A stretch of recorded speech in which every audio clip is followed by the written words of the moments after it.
Hello everyone, and welcome to episode 1 of my newest segment called Let's Talk. We are going to be discussing a number of different things in various episodes, anywhere from techniques, interviews, pencils, books, illustrators, you name it, it's all going to be covered. But for episode number 1, we are going to be talking about one of my favorite pencils, the Staedtler Ergosoft. Now, a little bit about these is that Johann Sebastian Staedtler was the man behind the scene. He's the one who kind of began everything. He laid the foundation in 1835 for what would become Staedtler as a whole. In 1835, he brought the pencils to the exhibition of the industry of all nations in New York. Shortly after, his pencils began to make a name for himself around the world.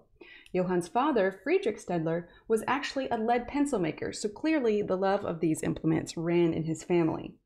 In 1900, Staedtler registered the Mars brand. This was actually the first iteration of the Staedtler logo, right over here, in comparison to what it is now, right over here.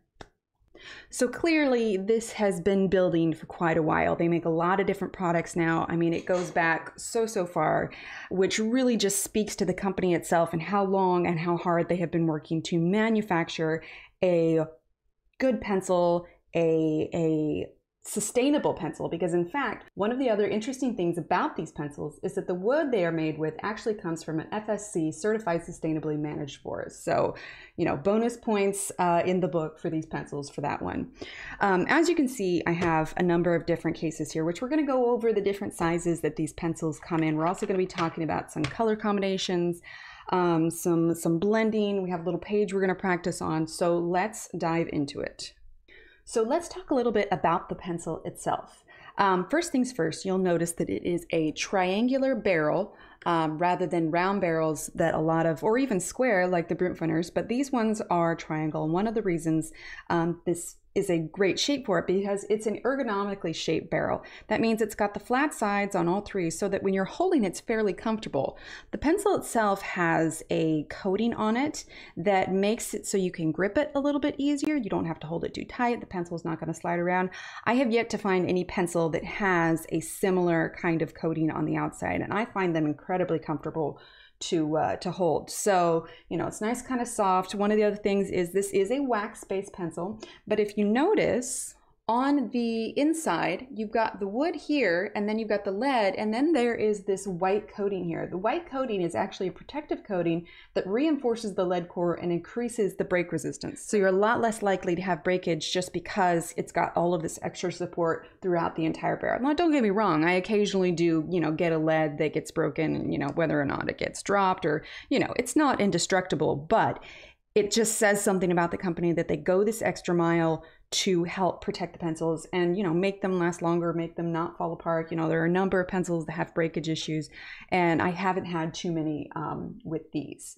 So as far as labeling is concerned, so obviously on the pencil you have Staedtler, it's made in Germany, it's got Ergosoft written there, and then when you turn it over, it's got a name spot here, but it doesn't actually, I wonder sometimes if this is a place where you can put in the color name, because as far as on the pencil itself, all it has is the art numbers. So I've been using these for years. The color chart that I have that's on my website, they are labeled as the number, mostly because the only place to find the actual color names is on their website.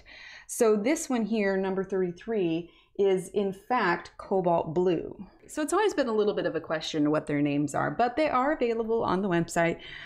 Just because they're not readily available on the pencils, I have just always gone by memorizing them by their numbers.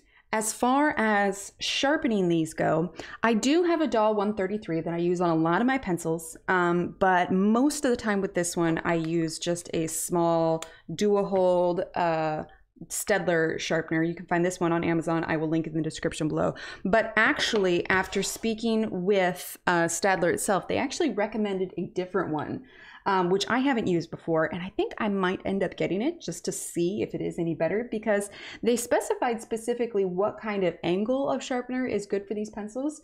So the one that they recommend is the Staedtler Norris Club Sharpener 2-hole, and then the number after that is 512128. Like I said, I will put a link for this one in the description below. But what they say is always use a colored pencil sharpener with a short sharpening angle of 30 degrees instead of a longer sharpening angle of 23 degrees, which is for graphite pencils. So what they mean by that is when you sharpen something with the like the graphite pencil, you are going to get a longer lead on here versus if you sharpen with a shorter one here, where it specifically says color on this one, you are going to get a shorter lead. So one of the other things, we're going to go over how to layer the pencils, how to blend the pencils, and some of the color combinations that I like to use for these particular pencils.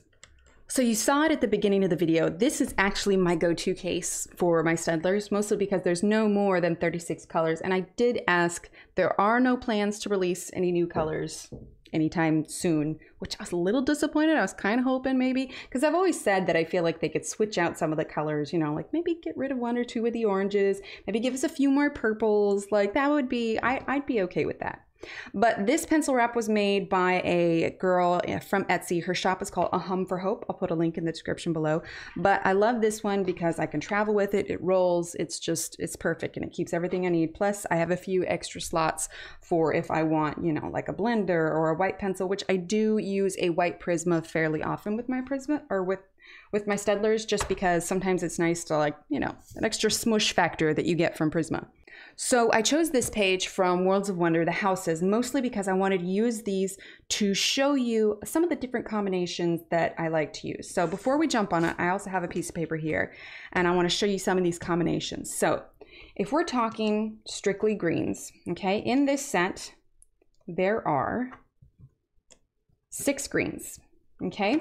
So you may think, okay, well, I have a limited option for my greens, but I also sometimes mix other colors with it. And one of the ones that I use quite frequently is the number 10, which is the light yellow. You'll find actually that I use this color a lot in many of my color combinations. So I'm going to give you some of these combinations that I like to use. So a lot of times I will choose 3 colors, depending on the size of like the leaf that I'm coloring or whatever it is that I'm coloring that I want to do green. So I can start with number 38. Okay, so 38. And then I will grab a middle color. A lot of times I will grab number 52. And the reason I choose 52 over 5 is because 5 is still kind of dark. And when you put it next to number 38, you're not going to be able to see much of a difference. So like I said, one of the combinations I like to use is 38, 52, and number 50, which is a pretty light green. Okay, so that's one combination that I like to use with these pencils. All right, so it's pretty easy. So you have these 3 for one, and I use these other 3 for another. So we have 5, and then we have 57, and then we have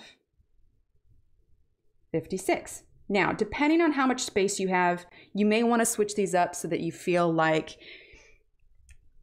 you can actually see the difference in colors. Like you may not feel like you want to use this particular range. So we'll go over a couple more.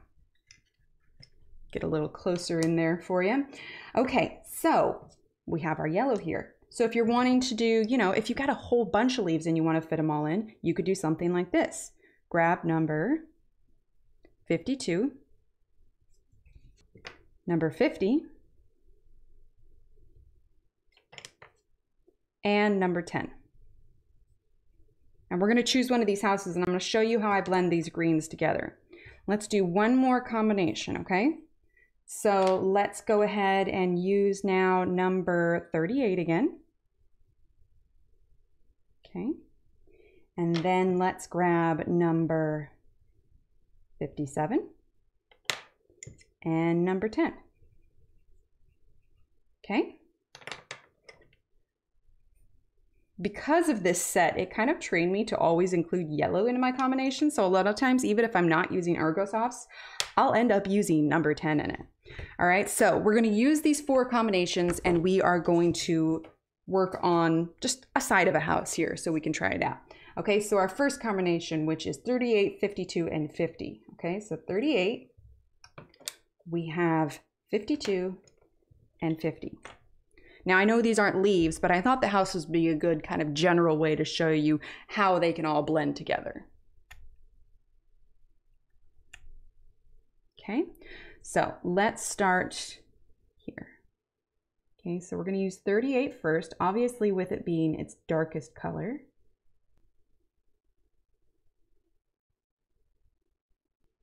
Okay, so you can start heavier on one side and then lighter as you go out. These are not going to smoosh together like Prismas are by any means.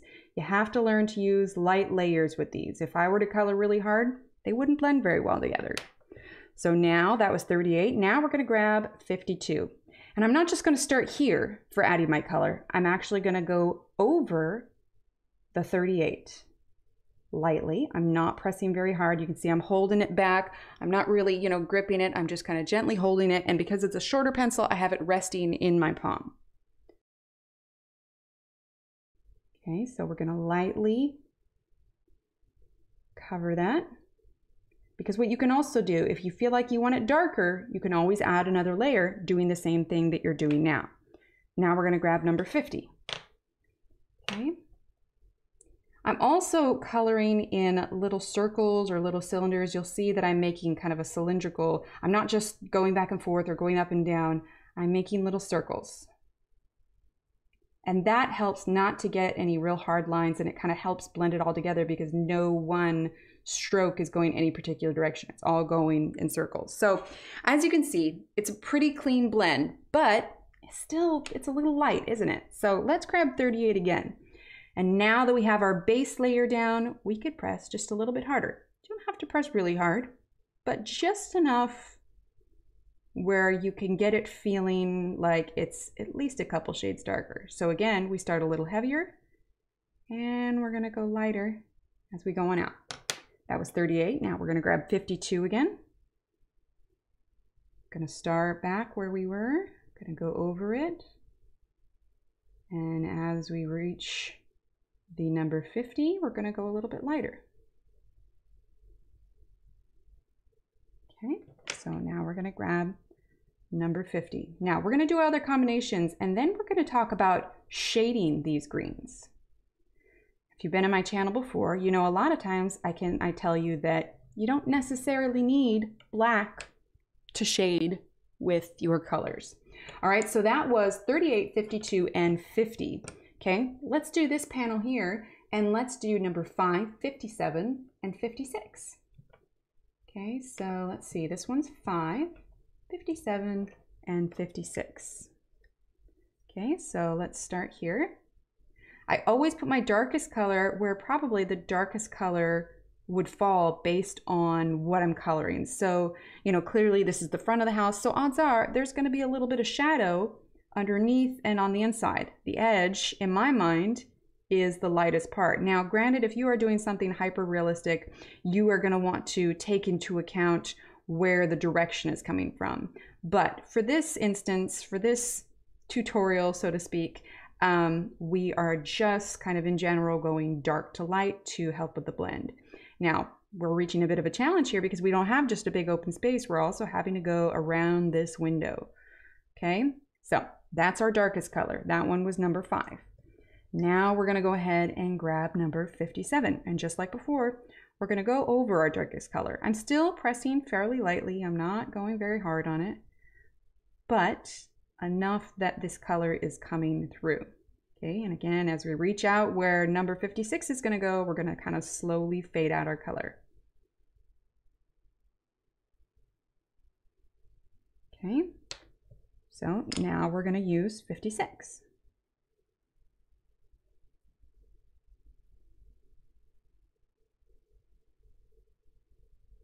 Okay, now we want it a little bit darker, so we're going to grab number 5 again. Unless I'm doing a really small space, I almost always do at least 2 layers. Now, this may seem like a slower way of doing it, and you kind of just don't want to take forever on a house, but a lot of times if you want that nice kind of smooth variation in color, you have to take the time to build it up. Okay, so number 57 now.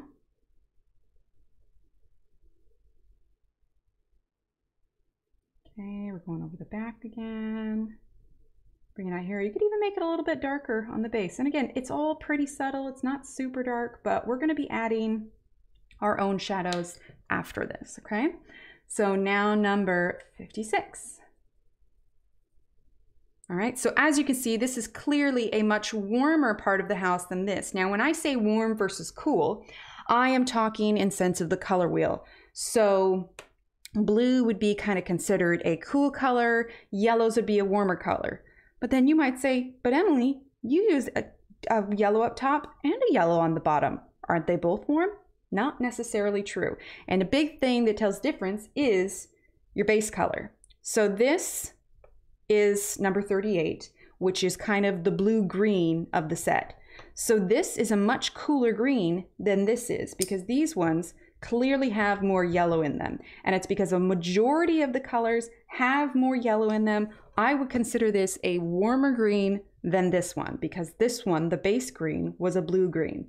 So in comparison to each other, this one is cooler, this one is warmer.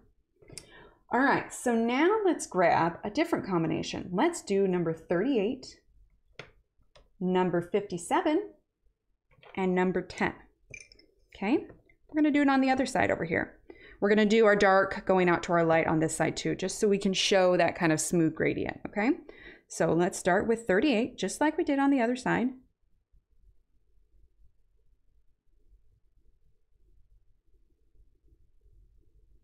Okay.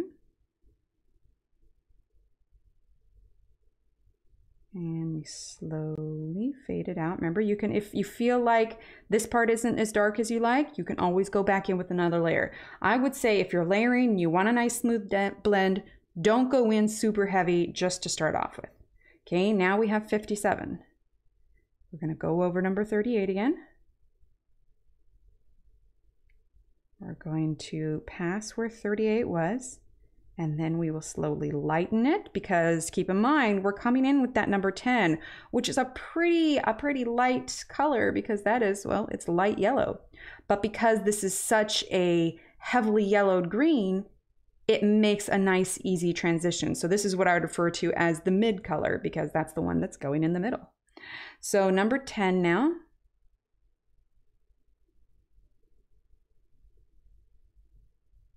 As you can see, that's really bright, like in comparison to the rest, like it's a nice bright yellow at the end. So we're gonna put another layer here, and this time I'm gonna bring the green out just a little bit on the bottom of the roof there, okay? So number 38. Okay, and we're gonna drag this out just a little bit. Okay, you could always drag it out just a little bit on the top of the roof too, depending on kind of how you want this to go. Then we have number 57.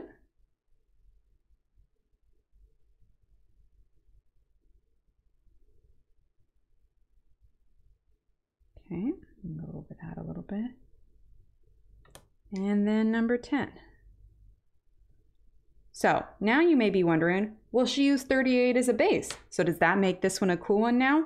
And the answer, now, color is subjective in the sense because everybody sees color differently. No one person sees it the same. But if I were to look at these three colors, I would still say this one is the coolest one, because this yellow is so dominant, along with the very yellow green, kind of takes over the 38. So the 38 doesn't stand out nearly as much.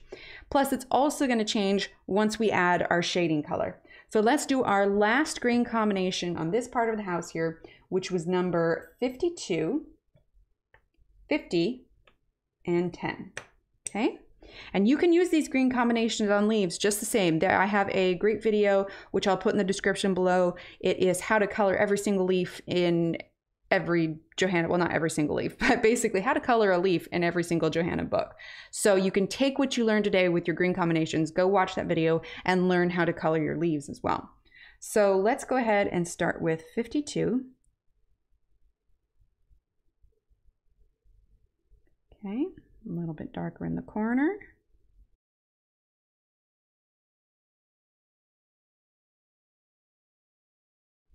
And I mean, we're working with 7 pencils here. So you could theoretically too, if you had even smaller even smaller leaves to work with. I mean, you could do a number of different combinations with this.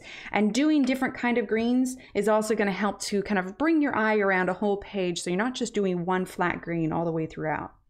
Now we're going to do number 50.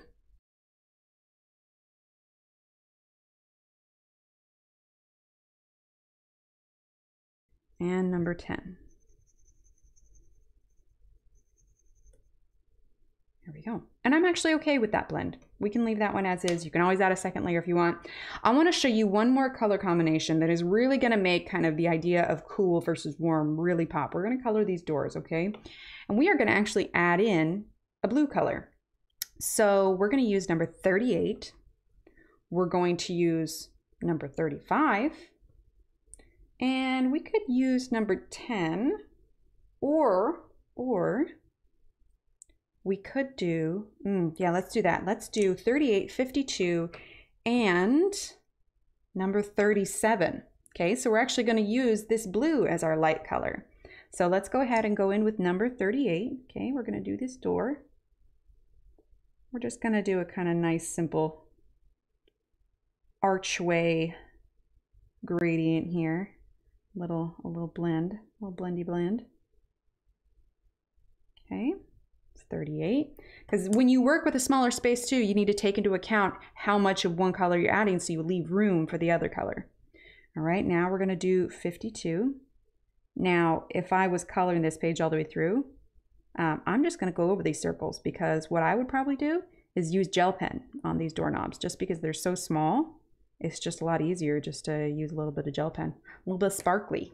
Okay, now number 37. Now this isn't a super light blue. We are kind of limited on our really light blues in this set. So you always want to make sure that if you're wanting a lighter color, use a lighter hand. So this one is number 37. And I am going to very lightly cover that white.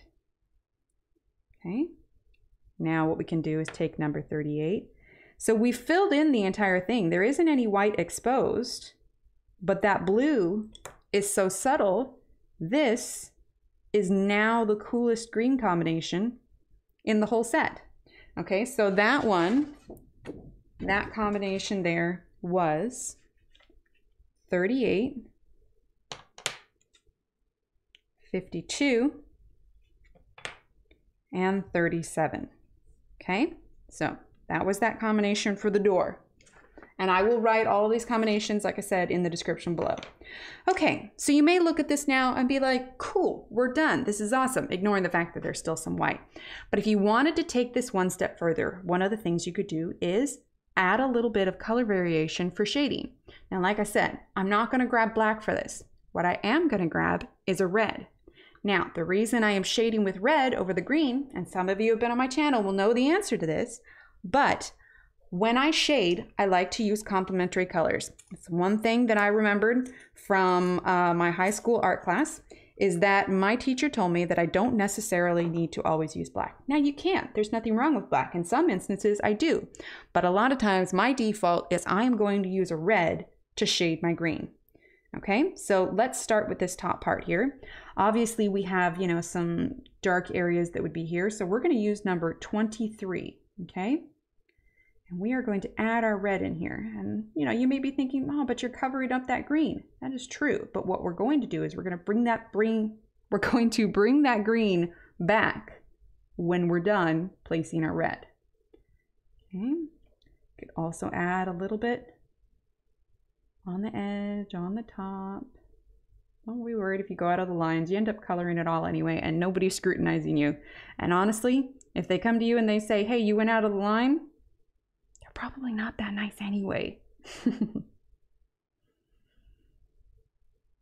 It's your page, you just have fun with it. Okay, so we've added a little bit of red. While we're at it, let's go ahead and do this bottom one too. Okay, so same thing. We're going to take this red, place it right there because there'd be some shadow under that roof, you know. Okay, then we're going to go ahead, put some down here. Okay. Could always add some under the windowsill if you like. So what we're going to do now is we'll take number 38, which was our original green combo, And we're going to go ahead and go over that red a little bit. So what that did is that darkened it up without making it too dark, if that makes sense. So you can still see that red underneath the green now, but it's helped to bring a little bit of kind of contrasting and variation for your shadow. Now, if you really want something much more dramatic, by all means, use your black, use a darker red. But with this particular set of pencils, you're fairly limited on how many different greens that you have available to use. So we're gonna grab the 5 here, and we are going to lightly go over that red that we just placed here. So you can still see it, but it's a little bit more subtle. A lot of people wonder how I get kind of the light, kind of delicate pastel look. This is how I do it. So now you can see the difference between this side without the shading and this side with. Now imagine if the rest of the whole house was done, you could add more shadow, you know, under here and under here where these little dots are, you could add more shadow. So, you know, play with it, have fun with it. So the green combinations are probably the most common ones that I do. I'll do one more combination for pinks that I like to do. So you could do, actually we'll do 2. We'll do a purple one and a pink one. So let's grab number 61, number 20, and number 43. That'll be one combination, okay? Then let's do number 6, number 62, and number 25. I like number 25 a lot. Okay, so let's do this little house right up top, okay? So our combinations are, okay, we have number 6, we have number 62, and we have number 25. Okay, that's going to be that combination. Oh, I realized you couldn't see that. There you go. And then we are going to do number 61. We're going to do number 20. No one saw that tip fly. Absolutely no one did. I definitely didn't press too hard. And number 43. Okay. And again, all of these combinations will be in the description below. All right, so first combination, we are going to use number 6, okay? So we're gonna start with our darkest color, just like before. Now, because we're using purples and reds now, the complementary color of purple is yellow. The complementary color of like reds and pinks, you're still gonna wanna go with greens. If you're getting into the blues and orange territory, those ones are complementary to each other. Blue and orange are complementary. So because we're doing more heavily greens and reds, more heavily purples and reds, I am probably going to be using my green to shade this. Because it's not a super hard and fast rule. You also want to look at your page and think, okay, would a yellow on this look nicer or would a green? My instinct is green. So I mean, it's art. There's no real like heavy rules in art. Yeah, there's, different things where people think certain things look good and certain things don't. But the fact of the matter is this is also coloring. And, don't let people tell you how you're supposed to color, how not to. So take this more as a, what do they say on Pirates of the Caribbean? The rules are more like guidelines anyway. All right, number 25. So this is just what I do that works for me. So if you are struggling with your color combinations, if you're struggling to get the shadows that you want, these are just some little tips that might help you get to the place where you want to be. It's by no means how you have to color. There are no set rules for art, especially for coloring. It's all about having fun, relaxing, winding down, all of that. Okay, so that is our blend with those 4 purples. It's still a little light, so I'm gonna go back in with a little bit more purple. We're gonna make it just a tad darker. Okay, so we're using number 6 right now. Okay, now we're gonna use number 62 again. This is that kind of light purple. Like I said, there's quite a few oranges in this set. I feel like they could get rid of at least one orange and give us another purple. and a different shade of brown, like a lighter brown, not such a warm brown. Ooh, you didn't see that. I didn't see that. Who saw that? I didn't throw my pencil. Number 25. Okay, so there's that blend. Now let's go ahead and do our other blend. Let's do a slightly different shape. This one we kind of did like a diagonal blend across. Let's go ahead and do like dark on either side with light in the middle, okay? So we're gonna start with 61. This is our darkest pink. Now, if you are wanting to know more about color combinations and how colors go well together, we will be doing a more centralized color theory and color palette episode of Let's Talk coming up here soon. So keep an eye out for that one as well. Okay, so this is 61. Okay, and then we are going to use 20. Okay, we're gonna go kind of light because we wanna make sure that we don't fill up the whole space with the light pink and leave no room for our lightest color. Because your really dark darks and your really light lights are is what's gonna give your page contrast and not make it muddy. So like for instance, if I only use these two, I feel like it wouldn't really pop off the page very much. They're too similar and there's not enough difference between them to really make it stand out. Okay, so now we're gonna use 43. Which is a light kind of orange color. Now I'm not entirely happy with this blend yet, so we're gonna go back over with a second layer. Okay, go over that. Okay, so let's grab 61 again.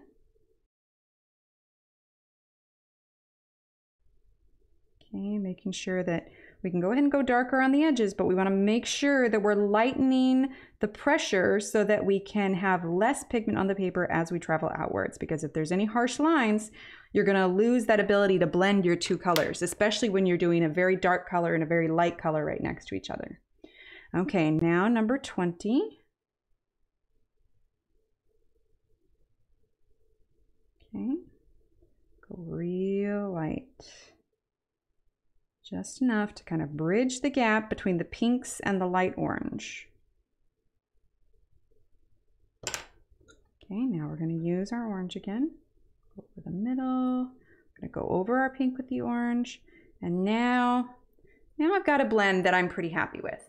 So what we're going to do now is we're going to go ahead and grab the green that we want to use as our kind of shadow color. I want to use number 38. And now you might be starting to understand why this is the least of the greens I have, because I use it all the time. It's my favorite of the greens in the whole set. Okay, so number 38, we're gonna have in our darkest area here, okay? Gonna bring it on down. Okay, and then we're gonna use 38 in this one as well, in the areas that would be the darkest of the tower. A little bit down on this side. Okay, there we go. I'm gonna leave that there. So now that we've added our green on both, let's grab our darkest purple that we used. We're gonna go over that green again. Okay, and then just kind of lightly fade that out. If you feel like you need to grab your other colors to make sure that you're still getting that good blend, feel free. All right, now let's grab 61. Okay, we're gonna go over that green just a little bit. But we're still getting that nice kind of dark color variation. Okay, now let's grab our mid color, which was number 20.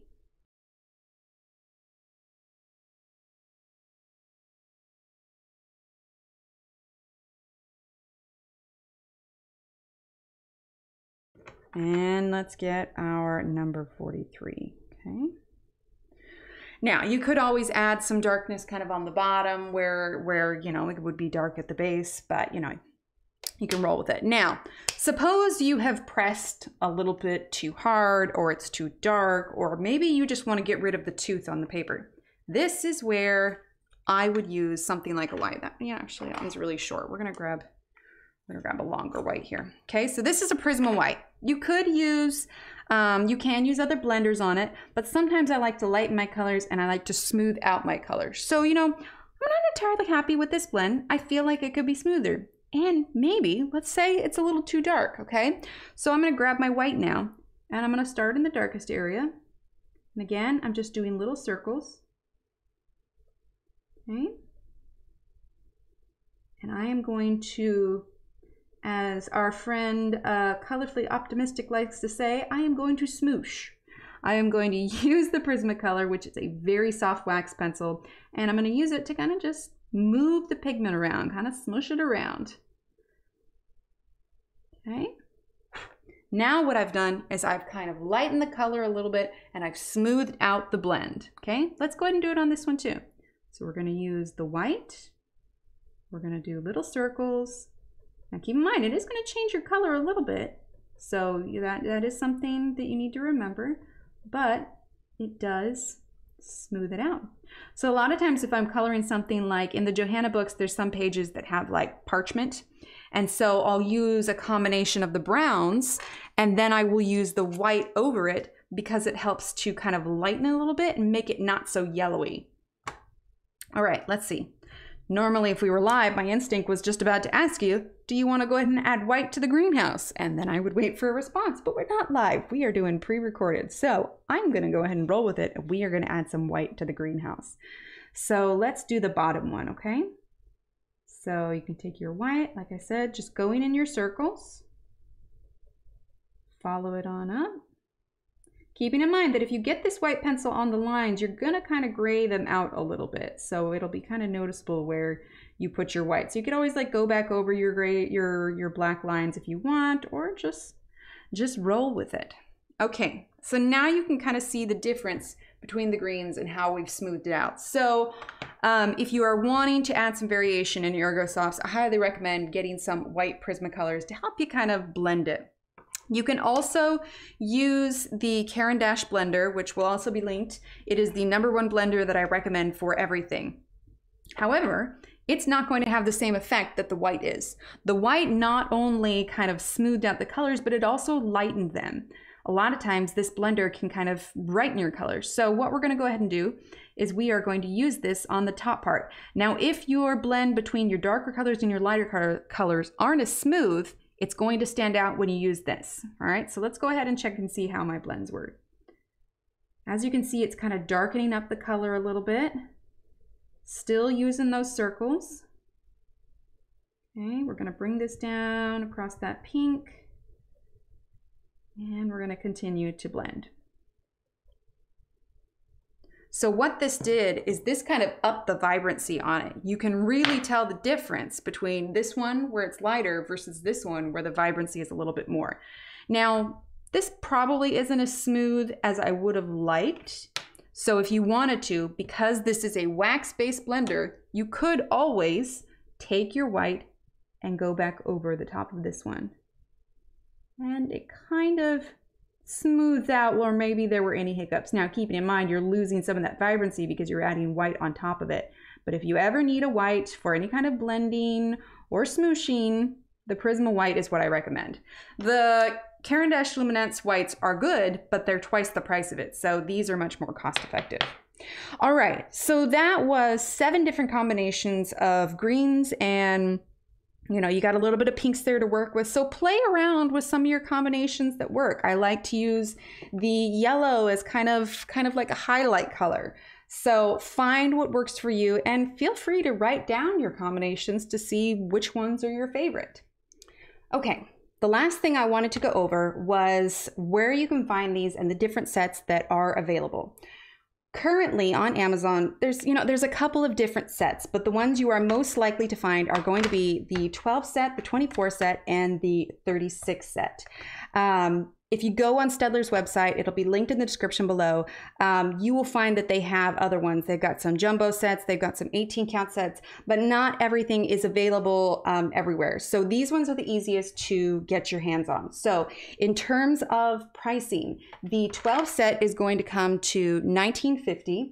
And then the 24 set is $26.52, and the 36 set is $39.80. So if you've never had these before and you're just wanting to try them out, go ahead and get the 12 set. Check them out. There's a good variety of colors in there. You've got, yellows, reds, blues, greens, browns. So you have a variety.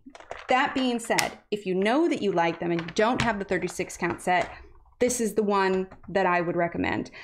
This is an earlier printing from when Johanna was the spokesperson, but you'll find most sets now look like this. You get a wide variety. It's wonderful. And honestly, like, it's really awesome now because you can get the 36 set on the US Amazon. You couldn't get them in the US before. You could only get them in the Amazon UK, but now it's available here. I was so happy. It was so just awesome.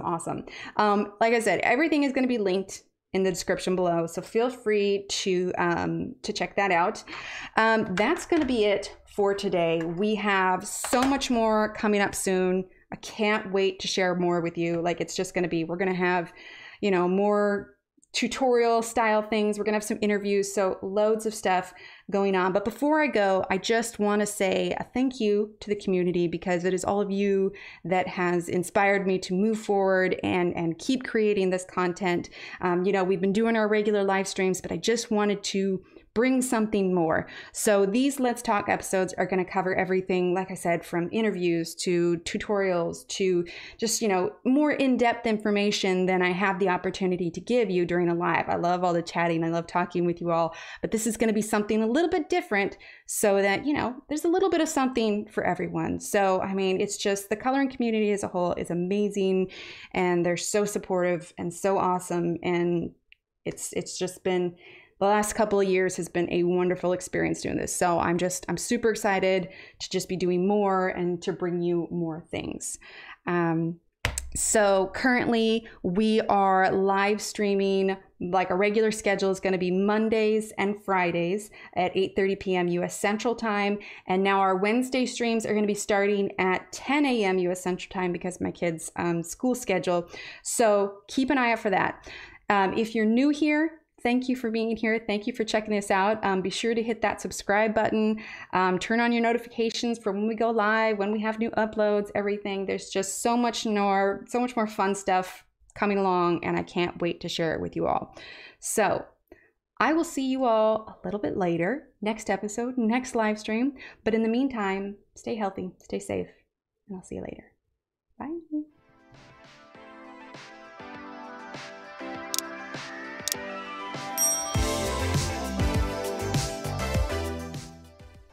Hi.